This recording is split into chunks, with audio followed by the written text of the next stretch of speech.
l'impression qu'on puisse trouver. Dans le ciel. Voilà. Dans le ciel. Préparez vos photographes, vos appareils photographiques et vos téléphones, car voici, avec les compliments de tous les membres de l'Aéroclub de France d'aujourd'hui, 4 jets devant, 5 avions à hélice derrière, et rien que des membres et des membresses de l'Aéroclub.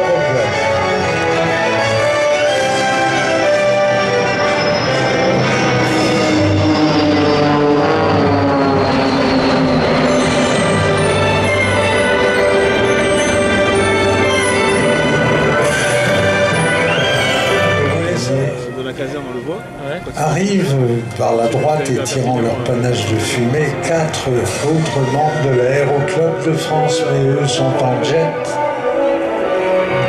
Il s'agit des pilotes de la patrouille Tranchant. Tranchant, c'est le nom de leur sponsor. Tranchant, une firme qui fait de l'hôtellerie et qui gère tout un réseau de maisons de jeux. On appelle ça des casinos à travers la France. Ces fouilles magistères évoquent l'époque où la patrouille de France volait sur les mêmes avions. C'était il y a bien longtemps, je vous parle d'un temps que les moins de 20 ans ne peuvent pas connaître. Mais néanmoins, on est quelques-uns ici à avoir connu cette époque et à avoir même volé dans les avions de la patrouille lorsqu'ils étaient bleu, blanc, rouge. On va dire, comment on appelle ça aujourd'hui, un consultant. C'est celui qui leur dit voilà les mecs ce qu'on pourrait faire. Il s'agit de Jack Crean. Jack.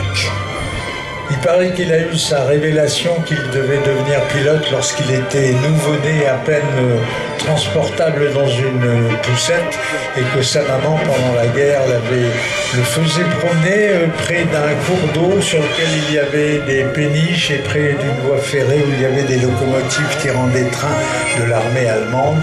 Lorsque une escadrille de chasseurs-bombardiers américains des P-38 était passée à côté, avait réduit à l'état de charpie les péniches et les trains, le train, et alors que sa maman avait abandonné la poussette et plongé dans le fossé le plus proche, le petit Jack, tout bébé, était, paraît-il, assis debout dans sa poussette en train de battre des mains, d'applaudir et de dire « Plus tard, je serai aviateur, plus tard, je serai aviateur ».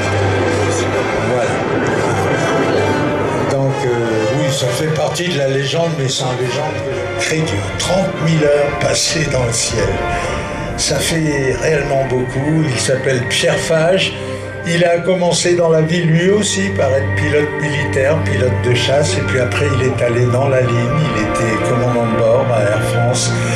Et Pierre est donc l'un des aviateurs les plus titrés du monde actuellement.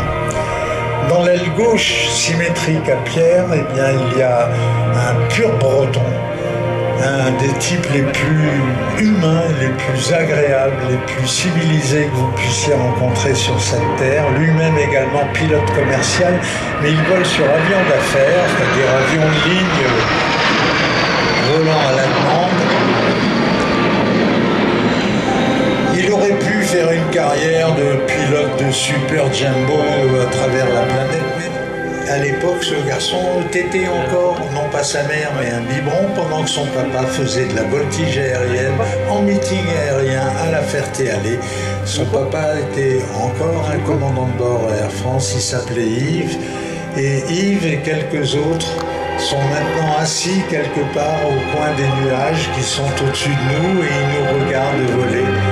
Et en leur honneur, voici le tonneau Apache de la patrouille Tranchant.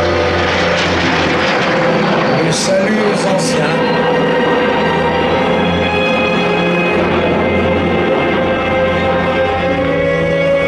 Et c'est l'ancien Jacques Crean qui tourne des barriques de salutations autour de la colonne vertébrale de la patrouille à Paris, dans l'un des quartiers les plus bitumeux de la capitale, à savoir près de l'Arc de Triomphe, là où vous cherchez désespérément des fleurs.